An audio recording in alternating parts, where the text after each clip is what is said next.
Sugirana tuzatura mu Rwanda. Sugirana turwaye byose. Sugirana mu kwitinganya uzajyana uyita Sugira. Sugirana Nyagasani azaguheke. Sugirana ma uzajya mu ijuru udapfuye. Sugirana nkwaye byose harimo na Rwandayo. Wewe igihugu cyanjye kundusaka. Rega fa. Twishimiye itsinda y'Amavubi. Ayishimye ariko ni mutaye.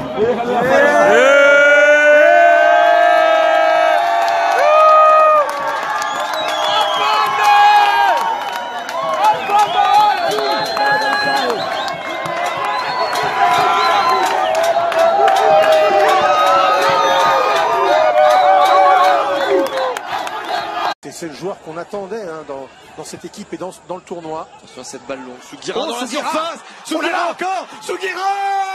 Oh, le but du Rwanda. Le Rwanda qui mène 3-2 maintenant. Le Rwanda en position de qualifier et le Togo en position d'éliminer. Tout vient de changer.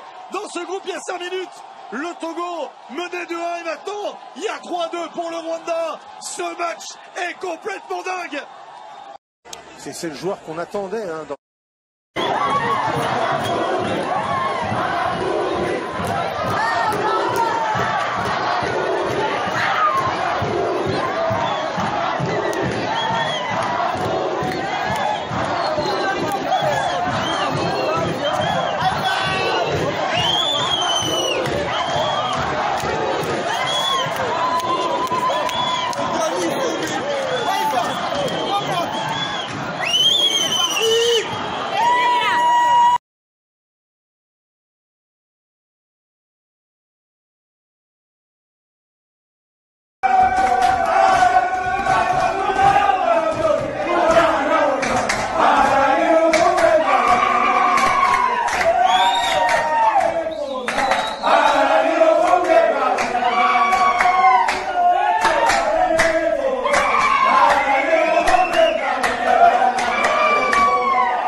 City.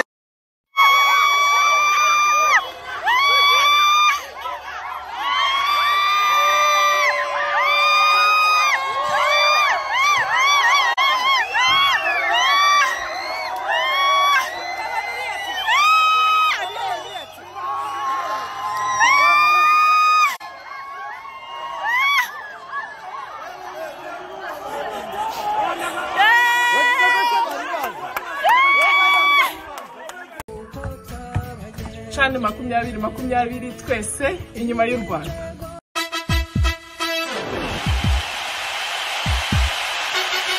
Mu by'ukuri ekipe tumeze neza, twageze muri Cameroon amahoro, kugeza ubu ngubu nta mukinnyi urwaye.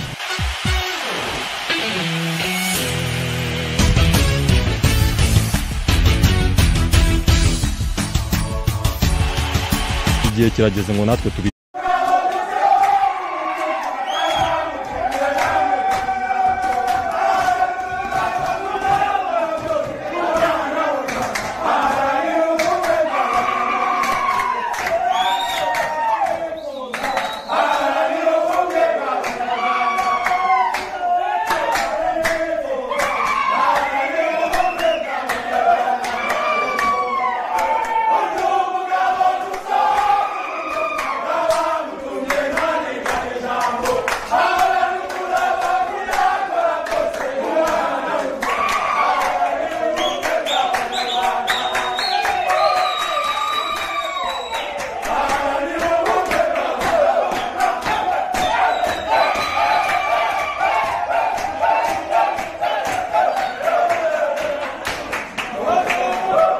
tembereza muri National Park y'u Rwanda.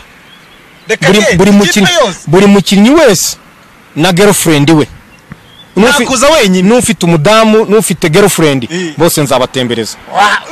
Nibagira bate? Nibihangana baka tukavaho turi tukajya mu matsinda tukajya kimwe cya kane.